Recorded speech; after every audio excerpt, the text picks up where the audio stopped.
Hey, what's going on, everyone? I am J.A. Dudley. Matter of fact, let me take that off for right now so I can put my head back and get comfortable talking about talents and abilities, because I have plenty of talents and abilities. I'm not a superhero or anything like that.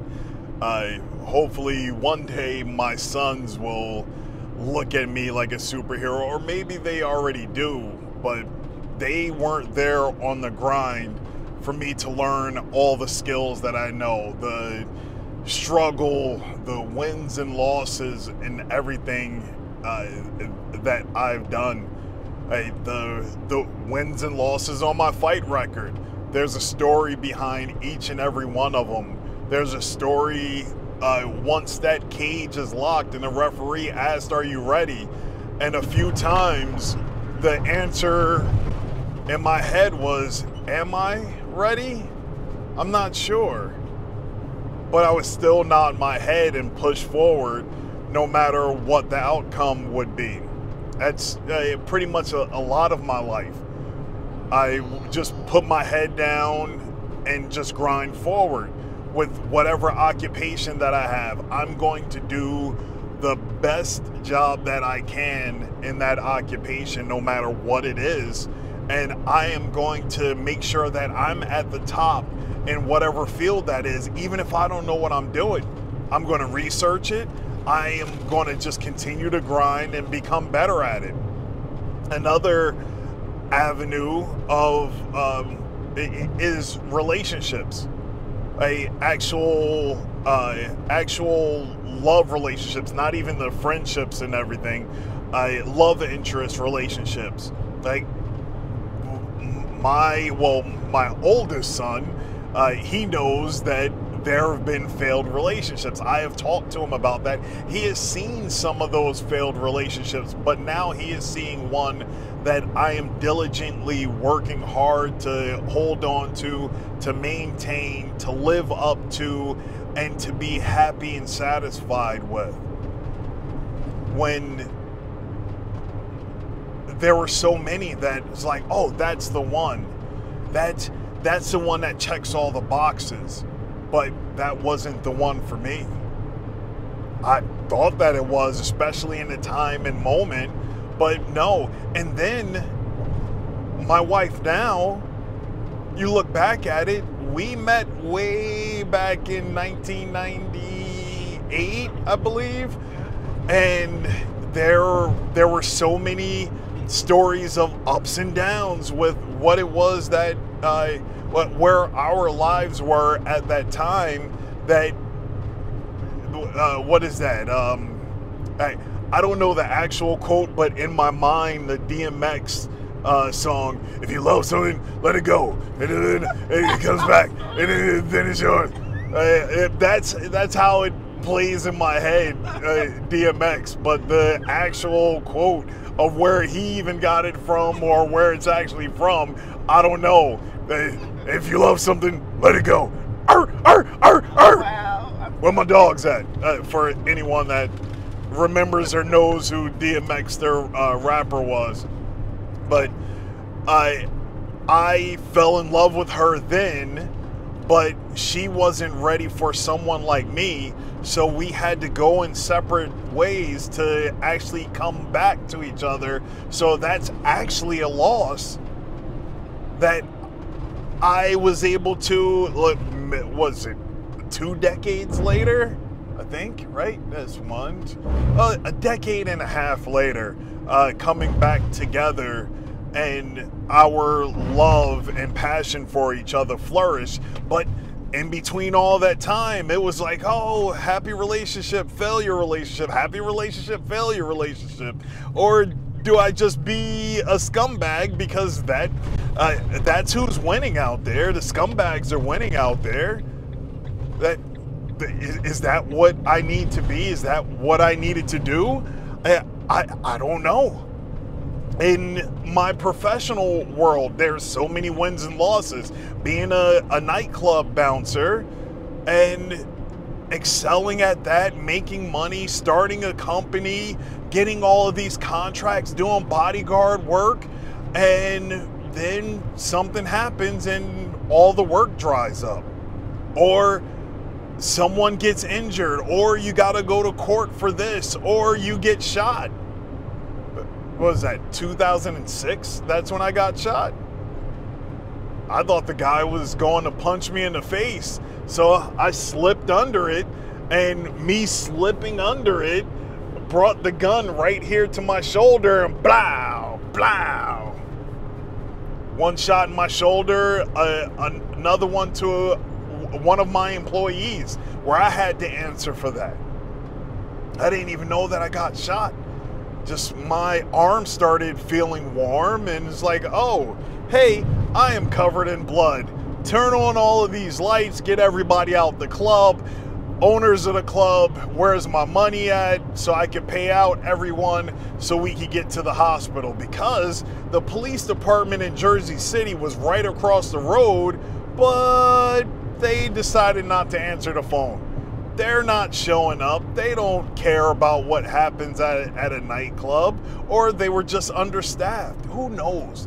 So I had to struggle to drive a manual transmission vehicle to the hospital, get there, where they were like, where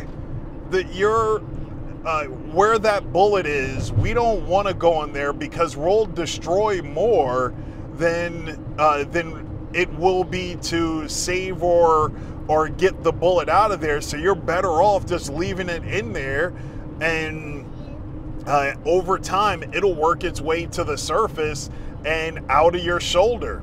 It's like, I don't know. Well, if I push for it, I don't have health insurance right now because I'm not working for the telephone company where I had amazing health insurance. That was a loss back then.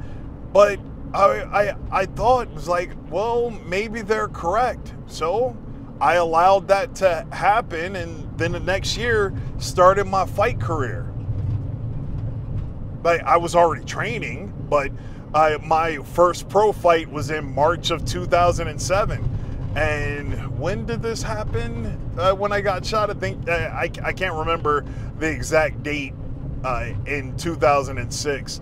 And I would either have to go through my pictures or something like that to try and trace it back, because I don't believe that there is any legible social media information about me getting shot, because that was on MySpace and they messed up MySpace, so everything got lost. So it's going in the ether now. But now back to my skills and abilities, all of those different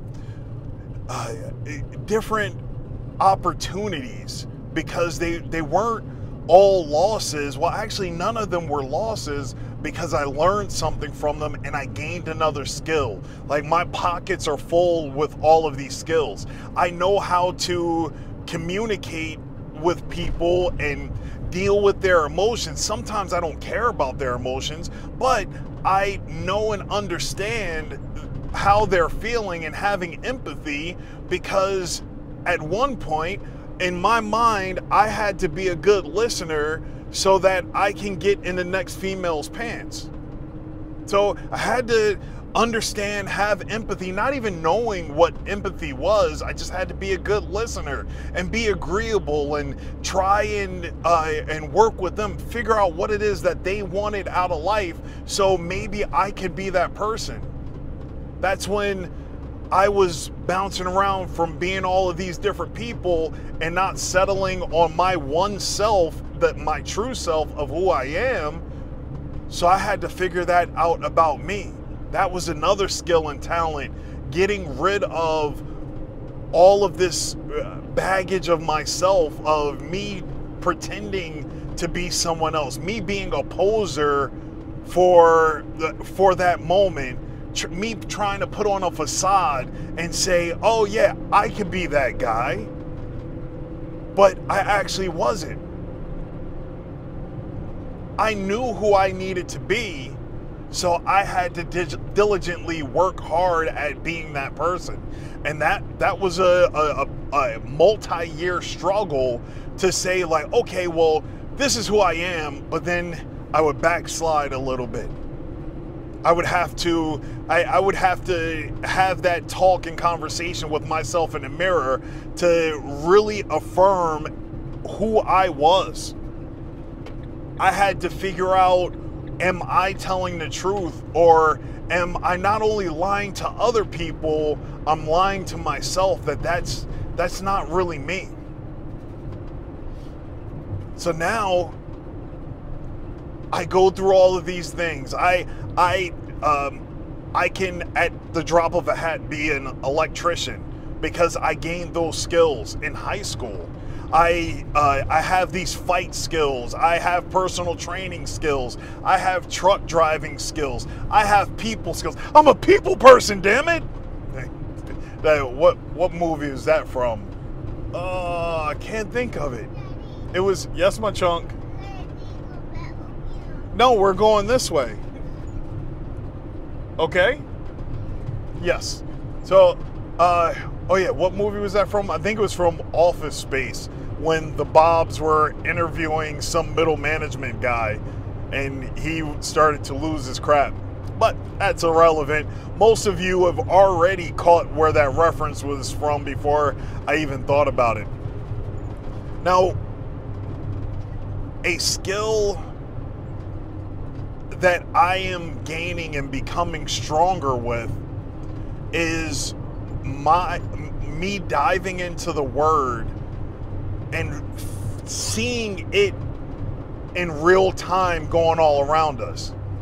Like there are so many different biblical prophecies that a lot of people will say, oh, this is the mark of the beast, or this is the end days. Right now, the red heifer, and then the Temple Mount, and all this other stuff, and Russia, and Ukraine, and stuff that's happening in the United States, Trump, Biden, all of these different things, where when I read the Word, there are some key components that actually have to happen, which people are trying to make happen to put us on this pathway towards revelation.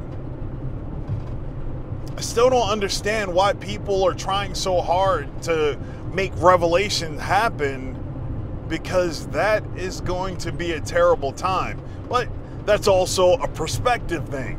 I've had the internet since 1996, 1997. So I've seen all of the most ridiculous, depraved stuff. Even before that, what was that video that people would pass around? Faces of Death, where they have the little monkey, they use little hammers and stuff and break his skull open and eat his brains. Like, all of that stuff still bounces around in my brain, because I've seen chaos not only online, I've seen chaos in real life due to the places and situations that I've lived in. I've seen chaos working for the telephone company, where I'm climbing up a pole and find out that that's electrified. I need to get down because that pole isn't safe. Me putting my head next to this high voltage electricity. So when I'm working on home electronics, like, what do you mean turn off the circuit breaker? No, just don't touch that and everything will be fine. But then I think back to having coworkers that weren't paying attention to what they were doing, and then they get fried on a telephone pole. They knew the safety procedures, but they still decided not to deal with that. Then you had people quitting, like, oh, this is such a dangerous job. I can't do this. This is so terrifying. Well, where is your, where does your holy shit light come on at? It takes a whole lot of things for my holy shit light to shine bright to where I start panicking and I can't think straight. Where somebody else is like, oh, a paper clip fell on the ground and now it's the end of the world. Hey, you need to relax a little bit. Everything is going to be okay. No one is shooting at you, and no one is punching you in the face. So you are good. Take a deep breath, calm down, relax, and you'll be good. That's another one of my talents and abilities, staying calm in stressful situations. I'm not a superhero. Like the eclipse that's coming, I'm not like that show Heroes where some superhero ability came to me. I'm not like there's a few different superheroes that they put on a ring or something like that, and now they have superpowers. No, that's not me. I've just grinded out, learned skills, stayed true to myself so that I could stay true to other people. And now that I have the backing of the Father with me, I am unstoppable. So I guess I do have superpowers because I have the word, the protection of the Father over me. So he's been watching over me since the day I was born. With all the things that have happened to me, he's been guiding me on this pathway. So maybe I was wrong. My talents and abilities must be a superpower because the Father has ordained me for that. I don't know. It's just a speculation. But when I'm standing in front of him and he judges me on what I've done in my life, he'll tell me, like, yes or no, you were talking really stupid on a YouTube video.